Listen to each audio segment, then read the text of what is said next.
Bon, moi, je vais un peu reprendre ce que j'ai dit au niveau de la séance plénière, parce qu'on ne peut pas se réinventer par rapport à à ce projet. J'estime que vous êtes en train de construire un vrai projet innovant, une vraie innovation. C'est-à-dire que l'innovation, elle n'est pas obligatoirement que thérapeutique, elle est aussi sur la prise en charge, sur la participation, sur la construction de projets. Et je pense que vous êtes à l'initiation. Donc, je crois qu'il faut se sentir très concerné et très motivé, et je crois que vous l'êtes, parce qu'on vous sent quand même partant sur ce projet. J'ai eu tout à l'heure un petit entretien avec l'un d'entre vous, cette crainte aussi d'aborder le patient, parce que c'est pas dans vos habitudes. Mais je crois que l'association et la relation avec le patient va être difficile au départ parce que ce n'est pas votre métier de départ. Néanmoins, il faut vous dire que le médecin est dans la même situation, c'est-à-dire que l'étudiant en médecine et après même l'interne en médecine et puis après l'assistant, c'est extrêmement dur de prendre ses responsabilités aux différents niveaux et de savoir ce que l'on peut dire, ce que l'on ne peut pas dire. Donc, et vous avez cette crainte aussi en disant est-ce que je ne vais pas faire des fautes sur le plan de la relation que je vais pouvoir avoir avec ce patient qui a quand même une maladie difficile? Qu'est-ce qu'on lui a dit exactement? Alors je crois que il faut vous dire que vous allez apprendre ce métier. Comme l'étudiant en médecine, comme l'interne, comme l'assistant, apprendre ce métier de relation avec le patient et vivre après avec lui. Et il va vous aider à cette relation. Et je crois qu'il faut rester dans votre domaine d'expertise pour justement ne pas risquer de faire des fautes sur le plan de la connaissance. Et de savoir, je pense aussi, ce qui est important pour vous, c'est de savoir où est-ce qu'il en est sur le plan de sa maladie, de son diagnostic, sur le plan de son traitement, et sur le plan après de son devenir, parce que comme ça, vous avez un peu sa carte d'identité de patient. Je pense que c'est important enfin, Angélique le dira après, mais de ne pas avoir cette espèce de crainte et que ce ne soit pas restrictif pour vous. C'est un chercheur patient qui s'intègre dans votre équipe et que vous devez intégrer et sans avoir trop de crainte par rapport justement à cette relation. Néanmoins, il va falloir la dompter, cette relation, et puis apprendre à la connaître et la faire évoluer. Et comme je vous ai dit, je pense qu'en fonction de... Là, vous allez devoir construire, c'est un peu le but de cet atelier, c'est répondre à un appel d'offres. Bon. Et donc savoir quelles sont, parce que vous avez déjà beaucoup entendu, est-ce que vous avez déjà des idées et je pense que vous les avez déjà dans votre tête et il faudra les concrétiser, d'intégrer un patient et à quel niveau. Et comme je l'ai bien dit ce matin, il faut ne pas avoir de crainte, il ne faut pas simplement l'intégrer dans les sciences humaines et sociales, parce que c'est le plus simple, après tout, c'est le plus simple sur le plan de la conception du projet, parce que c'est un patient, et que c'est un patient, et qu'on a envie de l'aider, et que, apparemment, l'aide au niveau sciences humaines et sociales, c'est-à-dire l'aider dans sa qualité de vie, l'aider dans sa reprise du travail, l'aider dans ses troubles cognitifs, c'est certainement plus simple parce qu'il y a un effet direct sur le patient. Mais je crois qu'il faut vraiment que vous intégriez qu'il y a aussi une possibilité de faire ces projets dans le contexte de le patient est en cours de traitement. Il vient d'avoir son diagnostic.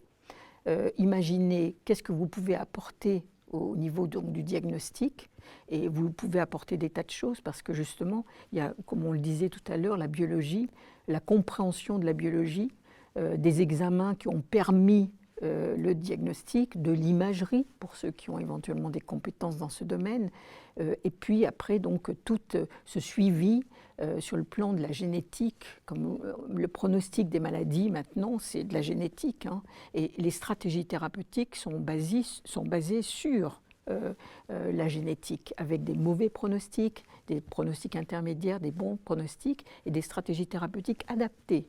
Donc vous avez un rôle fondamental parce que vous avez une participation active sur le pronostic par le biais donc, de la biologie moléculaire, par le biais de la génomique, de la transcriptomique. Et donc tout ceci peut faire intégrer un patient dans ce concept-là, c'est-à-dire, lui, le pronostic pour lui, c'est fondamental parce qu'il sait que sa vie en dépend. La stratégie du traitement, l'agressivité du traitement en dépend. Donc l'intégrer dans ce domaine-là et dans ce niveau-là, c'est important. Et puis, ce qu'on disait aussi, c'est après la cible. La cible est le mécanisme intrinsèque du cancer. Ça l'intéresse le patient de savoir. Et vous savez, la première chose, les premières questions qu'il pose, c'est pourquoi ? Pourquoi ça m'est arrivé ? Qu'est-ce que j'ai pu faire ? Est-ce qu'il y a eu des facteurs déclenchants ? Ils ont souvent des demandes sur le plan professionnel, de l'environnement, des risques à ce niveau-là, des facteurs de risque. Et là-dessus aussi, il y a toutes les addictions. Et vous savez qu'il y en a de plus en plus dans notre société. L'addiction à l'alcool, l'addiction qui est très connue, mais l'addiction par exemple au tabac, l'addiction au cannabis, qui est extrêmement fréquente chez le sujet jeune et qu'il faut maintenant prendre en considération dans le fait que c'est un facteur de risque et qu'il va falloir aider le patient à se sortir de ce facteur de risque supplémentaire parce qu'il a effectivement une maladie cancéreuse et qu'il est beaucoup plus fragile par rapport à ça. Et puis après, il y a tout l'environnement, et vous travaillez beaucoup, je sais, dans ce domaine, sur le plan de l'environnement de la cellule tumorale, et toutes ces cellules qui gravitent autour et qui constituent maintenant des armes thérapeutiques impressionnantes. En ce qui concerne la reconnaissance entre la cellule immunitaire et la cellule cancéreuse, tout ce trafic qu'il existe entre ces deux cellules, entre ces cellules, et puis ce mécanisme justement de surveillance, et comment pouvoir l'augmenter pratiquement sans agir obligatoirement sur la cellule cancéreuse, par un biais justement d'immunothérapie. C'est toutes les avancées actuelles. Vous savez, les femmes, il y a en hématologie notamment, il y a les cellules CAR T-cell, cette ingénierie cellulaire où on manipule le lymphocyte et où on lui branche donc un antigène chimérique qui permet en fait de reconnaître l'anticorps sur la cellule tumorale, et donc c'est la cellule qui devient le médicament. D'ailleurs, c'est considéré comme un médicament.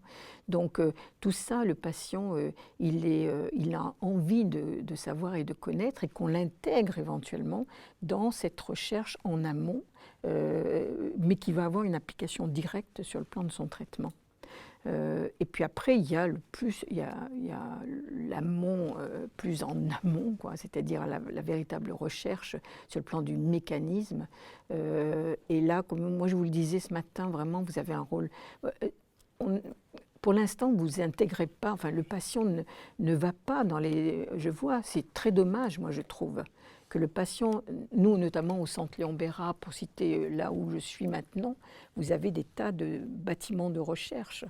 Les patients, ils viennent dans le bâtiment de soins pour sa consultation, pour son traitement, pour sa chirurgie, pour sa radiothérapie.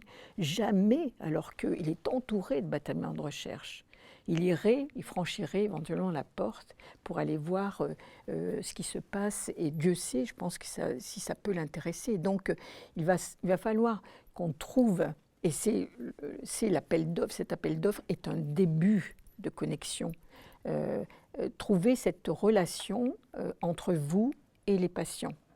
Alors il faut que vous la provoquiez, mais il faut aussi que les patients aient une porte d'entrée par rapport à ça, c'est-à-dire comment il va venir à vous et comment favoriser le fait qu'ils viennent à vous.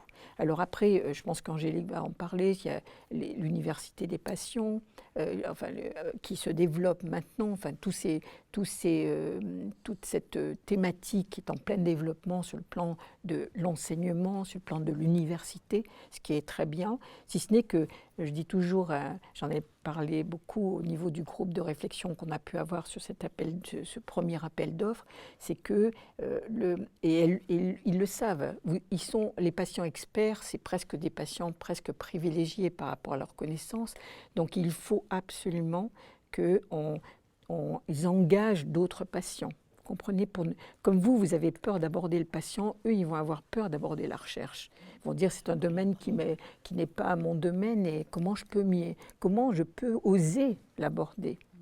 Et je pense qu'il faut essayer de favoriser cette relation et vous êtes certainement les premiers acteurs par rapport à ça. Et comme vous êtes jeune chercheur, vous allez commencer votre recherche, enfin vous l'avez naturellement entamé bien sûr, mais vous êtes au début de votre carrière et c'est bien de prendre ce problème d'emblée parce que c'est vous qui allez le développer après. Et vous allez dire éventuellement à des chercheurs plus anciens, bon, moi maintenant, le patient fait partie et doit faire partie, et vous allez lancer un mouvement qui est un mouvement qui doit exister maintenant, parce que le patient, on ne peut plus le considérer comme un être à part, comme celui, effectivement, qui écoute. Vous avez eu des témoignages ce matin, et il n'est plus passif. Nous, il nous demande beaucoup de choses. Et justement, il y a des domaines où on arrive très difficilement à leur expliquer parce que ce sont des domaines qui vous appartiennent plus. Quand ils nous demandent un mécanisme, alors naturellement, après, on cherche pour arriver à leur répondre. Mais on a ce besoin de pluridisciplinarité dont le chercheur, dont le médecin, et donc après, dont le biologiste, le pharmacien, tout ce monde dont le patient donc, a besoin par rapport à sa connaissance. Et alors, par exemple, je prends la pharmacie. La pharmacie, avant, le pharmacien de l'hôpital ou les pharmaciens de ville, c'était effectivement des pharmaciens qui distribuaient les médicaments. Et il n'y avait pas obligatoirement une relation avec les patients aussi forte que maintenant. Alors, il donnait des conseils quand on avait un petit bobo, une brûlure. Bon, maintenant, sur le plan des nouvelles molécules, par exemple, les patients ont une relation avec leur pharmacien parce qu'ils vont chercher leurs médicaments éventuellement chaque mois, notamment en ce qui concerne certaines molécules innovantes. Et ils ont à ce moment-là une relation très forte avec leur pharmacien. Et le pharmacien est obligé aussi de leur expliquer et de rentrer en contact. Et donc là, il s'est passé aussi une relation très forte qui n'existait pas auparavant entre les pharmaciens et les patients. Et avec aussi des conseils pour les interactions médicamenteuses. Il y a énormément d'interactions qui se passent entre des molécules, des antibiotiques, des anti-inflammatoires, des antalgiques, et justement la molécule anticancéreuse ou les molécules anticancéreuses. Donc tout ça montre qu'on a une obligation de le faire rentrer dans notre monde, qui est son monde. Et comme je vous le dis, je vous l'ai dit ce matin, et je pense que la difficulté, c'est parce que le patient, ce n'est pas toujours le même. Et c'est là où il va falloir s'adapter, mais comme dans une famille, comme dans la vie. Comme dans la vie, généralement, on n'est pas tous les mêmes et on doit s'adapter à la personne. Donc, il faut que vous ayez aussi, sans avoir cette crainte, la perception du patient que vous allez avoir en face de vous, qui aura sa sensibilité, qui aura sa culture, qui aura ses connaissances, mais sans que ça soit restrictif par rapport à votre projet, puisque vous allez construire avec lui un projet que vous allez mener, parce que c'est ça qui est intéressant. Ce projet va être conçu en amont, au niveau de l'écriture, et puis ensuite, vous allez le faire tourner, le faire marcher, et le patient sera là, avec vous. Et ça, c'est quand même quelque chose de parfaitement nouveau, et j'espère que ça vous motive énormément. Bon, donc là, moi, après, si vous voulez qu'on puisse répondre à certaines questions, bien évidemment, on le fera. Moi, j'aimerais bien qu'Angélique, parce qu'Angélique faisait partie donc, du groupe de réflexion au niveau de l'appel d'offres, sur cette conception d'appel d'offres avec expérience patient. Et ce qu'il y a de bien, c'est qu'elle a intégré un projet de recherche. Et donc j'aimerais bien qu'elle raconte un peu maintenant son parcours et comment ça s'est passé et quelles ont été ses craintes, quelles ont été les craintes du chercheur et comment donc vous allez pouvoir et puis savoir comment vous allez rentrer en contact avec les patients, parce que ça je pense que c'est tout à fait fondamental pour la suite de la réussite de cet immense projet. Angélique. Donc en effet, moi je vais vous parler un petit peu de mon expérience. Je vais revenir un petit peu en amont de cette intégration au sein du groupe de travail au Clara. Quand moi je suis tombée malade il y a 4 ans, je pense que je suis devenue rapidement patiente partenaire un peu sans le savoir finalement, puisque j'ai voulu être actrice de mon propre parcours de soins, comme beaucoup de patients je pense. Et puis, voilà, très naturellement, avec mon infirmière d'annonce, j'ai proposé d'être un petit peu dans de l'écoute, de l'entraide auprès d'autres femmes qui traversaient aussi la maladie, qui étaient touchées par un cancer du sein. Donc, je pense que déjà là, j'étais quelque part comme une sorte de patiente ressource pour mon infirmière d'annonce. Et puis, très vite, j'ai intégré une association, comme je vous le disais hier, donc je ne vais pas revenir sur tous ces détails. Donc, au sein de cette association pour le cancer du sein chez la jeune femme, j'étais aussi une patiente père en étant aussi sur de la relation d'écoute, d'entraide auprès d'autres patientes. Et puis aussi après en apportant mon témoignage, notamment sur l'oncofertilité au sein des hôpitaux, au sein de professionnels de santé, parfois même au sein d'ateliers d'éducation thérapeutique du patient. Et en fait, pour moi, c'était différentes manières de pouvoir être une patiente partenaire en cancérologie. Et je ne savais pas qu'on pouvait aussi être patiente partenaire auprès d'équipes de chercheurs.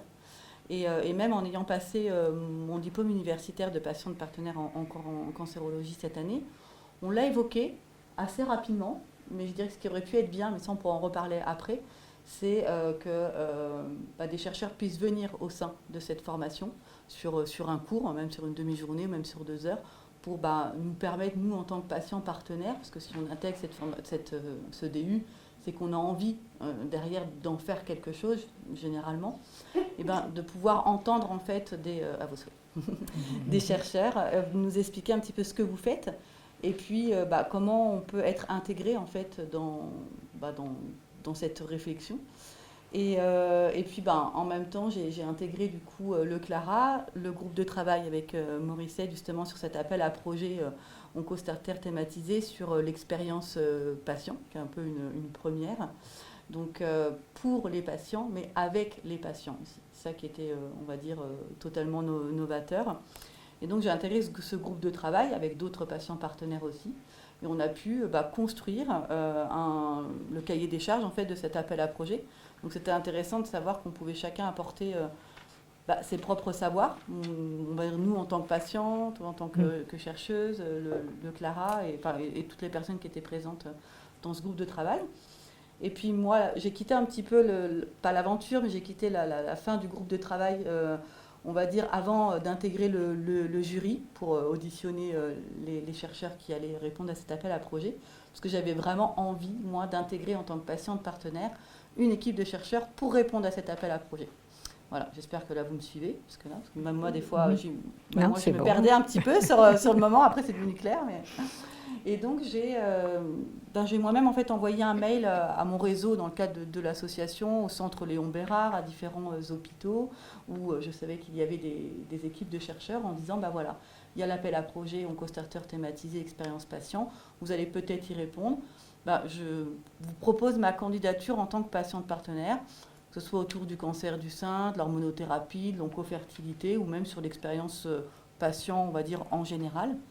Et c'est comme ça que Pierre Santini, chercheur au centre Léon Bérard, m'a contactée. Alors tu parlais de crainte tout à l'heure, peut-être des chercheurs, d'intégrer des patients partenaires. Mais alors nous aussi, en tant que patients partenaires, d'intégrer une équipe de chercheurs, pour moi en tout cas, c'était très impressionnant, parce que je me souviendrai toujours au moment où Pierre Santini m'a appelé et qui s'est présenté comme étant un chercheur. Et là, je me suis dit tout de suite, bon, il faut que je fasse très attention à comment je parle. Déjà, est-ce que je vais comprendre tout ce qu'il va me dire? Parce que moi, je n'ai pas fait d'études scientifiques. Donc, ça se trouve, je vais rien comprendre de ce qu'il va me raconter. Il faut que j'assure, il faut que je puisse lui prouver que je peux apporter quelque chose. Et puis, en fait, très naturellement, le contact a été très, très simple. Je pense qu'il a su aussi adapter son discours pour m'expliquer l'essai clinique, m'expliquer un petit peu le groupe de travail auprès duquel il voulait que j'intègre. Et en fait, ça s'est fait très naturellement. Et puis depuis, j'ai pu intégrer cette équipe de chercheurs. Alors c'est un essai clinique auquel est adossée en fait une étude en sciences humaines et sociales pour justement mesurer le vécu et la compréhension des patients sur un essai clinique. Et donc j'ai pu intégrer un deuxième groupe de travail. Et en tant que patient partenaire, ce qu'on peut apporter, c'est d'avoir un peu notre point de vue de patient en fait finalement, de pouvoir, sur de la relecture de documents, pouvoir dire quand on pense que ça ne va pas pouvoir être accessible et compris par le patient. On peut aussi nous demander des conseils sur à quel moment va pouvoir être administré tel questionnaire. Est-ce que c'est plutôt au moment après le premier rendez-vous? Est-ce que c'est plutôt avec l'oncologue ou plutôt dans une salle à part? Enfin, vraiment des petites choses comme ça qui paraissent assez anodines, mais qui finalement, je pense, en tout cas, des retours qu'on peut avoir, permet vraiment d'affiner en fait les questionnaires, permet vraiment d'affiner l'objectif final de votre projet de recherche. Et après, moi, je terminerai vraiment en disant que nous, on peut venir à vous, et je pense que c'est important que vous, les chercheurs, vous puissiez venir auprès de nous, patients partenaires, que ce soit, on en parlait tout à l'heure, une clé d'entrée, ça peut être d'aller voir les universités de patients, en fait, parce que là, vous êtes sûr de pouvoir présenter vos projets à des patients qui ont envie d'intégrer. Ça peut être aussi auprès d'associations de patients partenaires, où là, je pense qu'il peut y avoir des listes aussi de patients partenaires. Et voilà. Alors après, on sera là lors de l'atelier aussi pour répondre un peu aux questions. Et je reviens, je crois que je l'ai dit hier, si je me répète, je suis vraiment désolée. Mais par rapport aussi à tout ce qui a été dit ce matin, je reviens vraiment moi sur cette notion de patient expert, où en tout cas pour ma part, mais pour avoir discuté avec beaucoup d'autres patients partenaires aussi, on est plus à l'aise en fait avec la notion de patient partenaire que d'expert, puisque c'est vrai qu'on a tous des savoirs qui sont interchangeables, que vous soyez chercheurs, professionnels de santé, les oncologues, les patients, mais on est vraiment sur des savoirs qui sont complémentaires. Et pour moi, la notion d'expert, je trouve que ça isole un petit peu, c'est comme si on était expert de notre propre domaine, alors que la notion de patient partenaire, il y a le mot partenaire, partenariat, et c'est vraiment l'idée que, à partir de maintenant, je pense qu'on peut faire vraiment des choses tous ensemble, et que cette collaboration en fait entre chercheurs, patients, professionnels de santé permette vraiment de pouvoir mettre en place aussi une relation de confiance entre nous tous, et aussi pour l'usager final du système de santé, je pense que ça va lui permettre d'être plus en confiance aussi, de savoir que tout le monde travaille ensemble, main dans la main. Moi, ce que je peux rajouter là, elle a cité, Angélique, par exemple, le domaine de l'oncofertilité. Ça montre, le fait que le patient soit très présent maintenant, c'est aussi un espoir absolument fabuleux en cancérologie, parce que l'évolution en cancérologie s'est complètement modifiée, heureusement, avec maintenant des traitements innovants qui permettent aux patients de vivre longtemps, très longtemps. Même si de temps en temps il vit avec sa maladie, mais il peut vivre très longtemps. Donc ça veut dire qu'il faut qu'on se réintéresse à lui aussi. Et l'oncofertilité en fait amplement partie. Et en France, on a cette espèce on n'ose pas parler de ce domaine-là. On n'ose pas, et ça aussi, vous voyez, ça c'est un domaine qu'on pourrait aborder dans un appel d'offres, c'est-à-dire comment arriver à désymboliser ce problème qui est un vrai problème de vie, la sexologie, la fertilité, sur des sujets très jeunes qui ont été atteints par un cancer. C'est un vrai problème et qu'il faudrait pouvoir aborder avec des des choses simples. Donc ça, c'est véritablement une étude qu'il va falloir faire parce que les patients n'en parlent pas, je peux vous dire. Ils ont cette espèce de crainte d'en parler. Et nous, sur notre programme d'après-cancer, on avait fait des questionnaires, nous avons fait des questionnaires, et c'était des questionnaires notamment oraux, parce qu'on pensait que c'était très bien.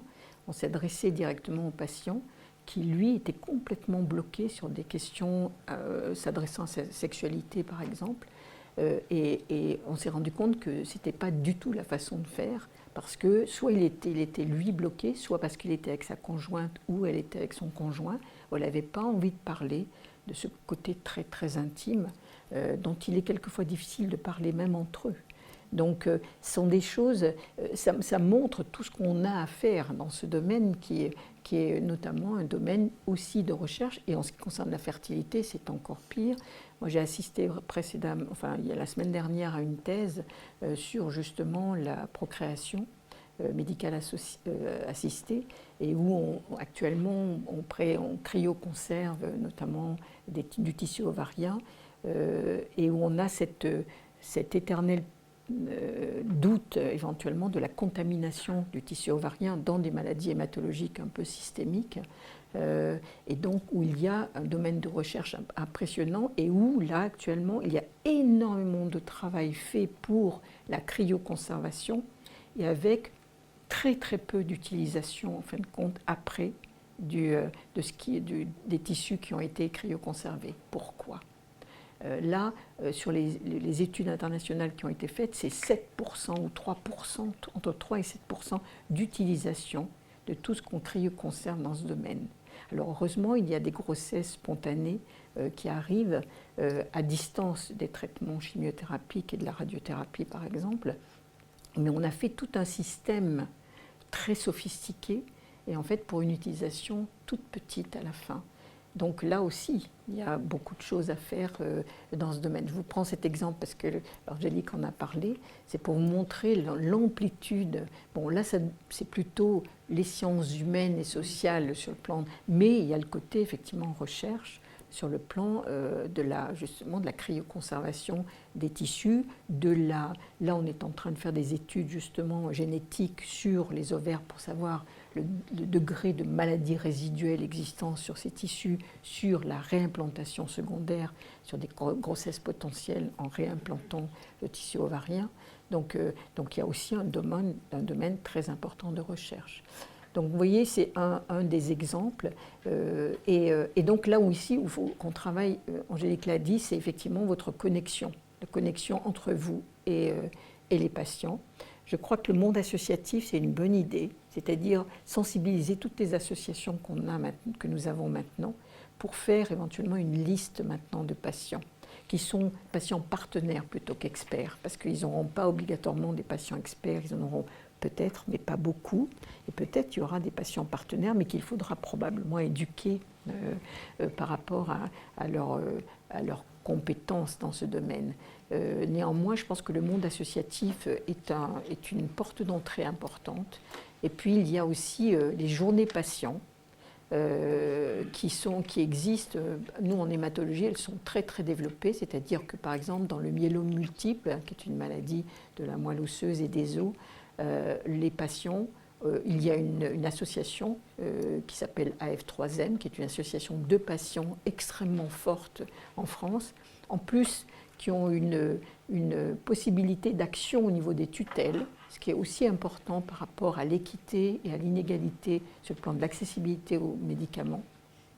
Et donc, ils font chaque année une journée patient dans la France entière, en ayant donc des distributions par région, mais en ayant le même jour, cette journée, et où il y a donc, où est abordé, là, la dernière journée patient, l'amphithéâtre était plein donc, de patients avec leurs familles, et donc il y a des exposés, mais qui ne sont pas descendants sur le diagnostic, sur les outils pour faire le diagnostic, sur la compréhension justement de ces outils, sur les traitements, sur les innovations et sur après justement le devenir des patients, les problèmes cognitifs, les problèmes psychologiques. Donc tout ça est abordé et avec une interactivité entre les gens qui sont responsables de la journée en tant que scientifiques ou professionnels de santé et les patients et leurs familles. Et vraiment, et là, on pourrait vous intégrer, je pense. C'est-à-dire, vous donner l'information des journées patients. Il y en a aussi dans les leucémies chroniques, il y en a aussi dans les aplasies. Enfin, en hématologie, c'est très répandu, ces journées patients, parce que les patients ont envie de savoir et ont envie de participer. Je ne sais pas si en oncologie, il y a aussi ce type de journée, mais je pense que ça existe aussi. Et je pense que vous ouvrir les portes à ces journées-là et vous intégrer à la salle des patients et pouvoir justement échanger avec eux, je pense que ça serait aussi un bon moyen de connexion entre vous.